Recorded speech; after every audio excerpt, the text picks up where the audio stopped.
Сәлеметсіздер ме, құрметті шәкірттер, сіздермен бірге Қазақстан тарихы пәнінің оқытушысы мен Бақнұр.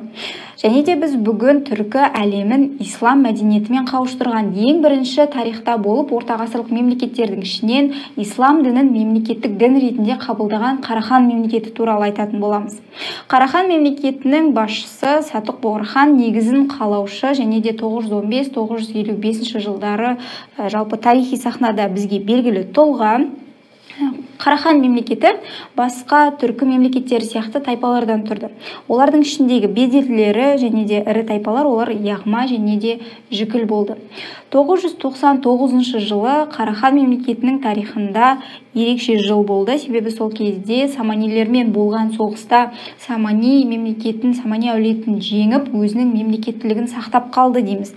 Жалпы Қарахан мемлекетінің тағы бір ерекшелігі ол мемлекеттің қосарлы басқару жүйесінде болуы. Жалпы мемлекет шығыс және батыс болып бөлінді. Қарахан мемлекетінің батыс хандығының астанасы бірінші Бұхара қаласы, кейіннен Самарқанд қаласы болды. Самарқанд кейін Мауреннахрдың астанасы болған қала, ал шығыс бөлігін біз айтатын болсақ, онда астанасы Баласағұн қаласы болды. Жалпы Мауреннахр батыс Қазақстанның территориясы болса, онда Жетісу және де Қашғар жері, онда ол шығыс Қарахан мемлекетінің территориясы болып қалған болатын. Бұл екі бөлік жалпы 11 ғасырдың 30 жылдарында екі бөлікке ресми түрде бөлініп кетті. Яғни ресми түрде екеуі бөлініп кетті. Жалпы біз Қарахан мемлекеті туралы араб, парсы деректерінен білеміз. Көбінде Бартольдтың айтуы бойынша араб географтар көбінде Қарахан мемлекеті туралы бұл мемлекетті ислам мәдениетін ұстанатын мемлекет деп айтуға болмайды деп жазған. Бірақ та біз ол деректерді көбінде жалпы мұсылман мәдениеті көзқарасынан және де діни көзқарастан айтылған деп есептейміз. Себебі 960 жылы Сатуқ Бұғырханның мұрагері Мұса хан мемлекеттік дін ретінде ислам дінін бекіткен болады. Тіпті Сатуқ Бұғырханның өзі де ислам дінін қабылдаған және де ислам дінін қабылдағаннан кейін оның есімі Әбдікәрім болып өзгертілген болатын.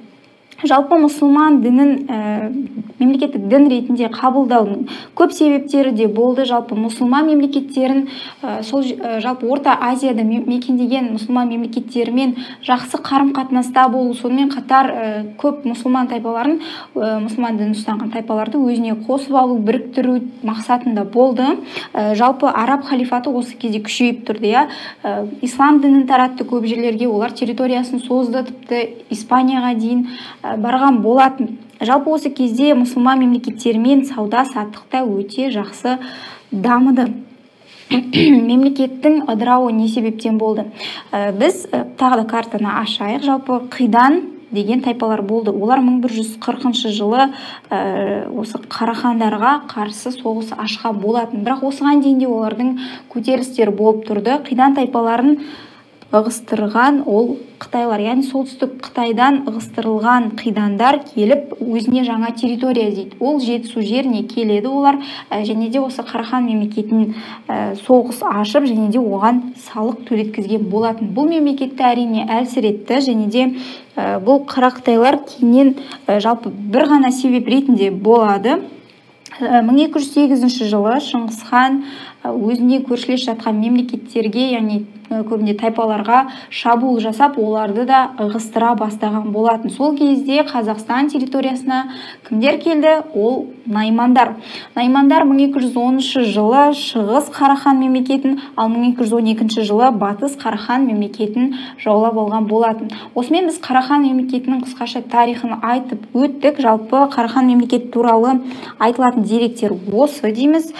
Жалпы Жетісу жері, Қашғар жері шығыс территорияға бөлінсе, батысы Мауреннахр территориясына бөлініп кетті деп айттық. Жалпы осы кезеңде Қарахан мемлекеті жалпы ең бірінші тарихта мұсылман дінін қабылдаған мемлекет ретінде қалды. Осыдан кейін біз Қидан мемлекеті туралы айтамыз, яғни Қарақытайлар мемлекеті туралы. Дәл солар осы Қарахан мемлекетін картадан ығыстырып, саяси тарихын осымен жойған болатын. Осымен біз осы сабақты аяқтаймыз.